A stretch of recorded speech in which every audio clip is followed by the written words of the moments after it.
এবিধ ফৰিং আঘোণৰ সোণালী ধাননিৰ লগত এক নিবিড় সম্পৰ্ক আছে।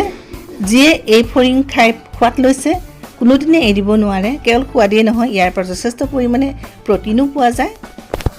এনেকৈ জুইত পুৰি ল'লোঁ। এনেকৈ জুইত পুৰিলে ইমান তেল ওলায়, সেইকাৰণে আমি তিলকি ফৰিং বুলি কওঁ। আৰু জুইত পুৰি খোৱাটো সকলোতকৈ বেছি সোৱাদ হয় মোৰ মতে। মই জুইত পুৰি খাই খুব ভাল পাওঁ। এইটো চাওক। নমস্কাৰ বন্ধুসকল, পুনৰবাৰ স্বাগতম জনালোঁ। এই তিলকি ফৰিংটো পথাৰত দাৱনীসকলে কেনেকৈ ধৰে আৰু আনি তেওঁলোকে কেনেকৈ বনাই খায়, ইয়াৰ পৰা তেওঁলোকে কিমান এনাৰ্জি পায় চাওঁ আহকচোন। এতিয়া ব'লক পথাৰৰ মাজত। আমাৰ ঘৰৰ আগফালে ওলায়েই পথাৰ, আৰু এতিয়া আঘোণৰ পথাৰত এইবিলাক বস্তু এভেইলেবল। মাত্ৰ হাতত কাচি লৈ ধান কাটিব লাগিব। ইফালে কটা হৈয়ে গৈছে, এইখিনি কটা হোৱা নাই, কাটিব আৰু। ফৰিং পাইছে? ফৰিং পাইছে না? ফৰিং পাইছে? সেয়া নহয়, পাই আনিছে। ইহঁতে ফৰিং পোৱা নাই বোলে। সিফালে নাচনিব ধান কাটি আছে, পাইছে নেকি সুধো ৰ।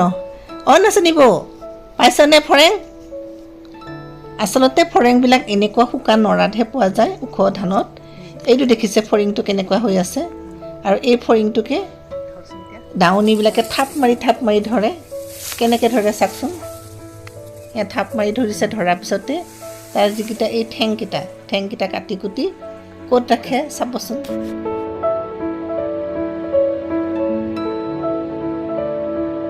সোমালেহে মোৰ হৈছে।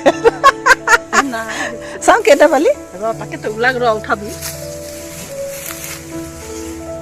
ইমান বেয়া ঘাম কেইটা চকু সোমাই। বেছি নাই, 4-5টা আছে ৰ। তাৰমানে ফটেং ফলে ফুকটত ভৰাই লোৱা তেনেকুৱা। সেইকাৰণে পিং মাৰি লওঁ।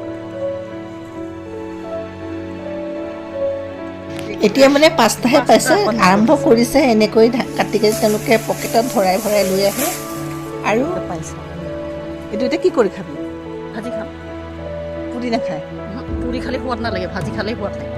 নিমখ অকণমান দিব লাগে। কিছুমানে হেৰিৰ লগতো লাই শাকৰ লগতো পিঠাগুড়ি খায়। লাই শাকৰ পিঠাগুড়ি খায়, আৰু কিবা কিবি পাত লগতো খায় আৰু। বন্ধুসকল, ভিডিঅ'টো চাই কেনে পালে কমেণ্ট কৰি জনাব।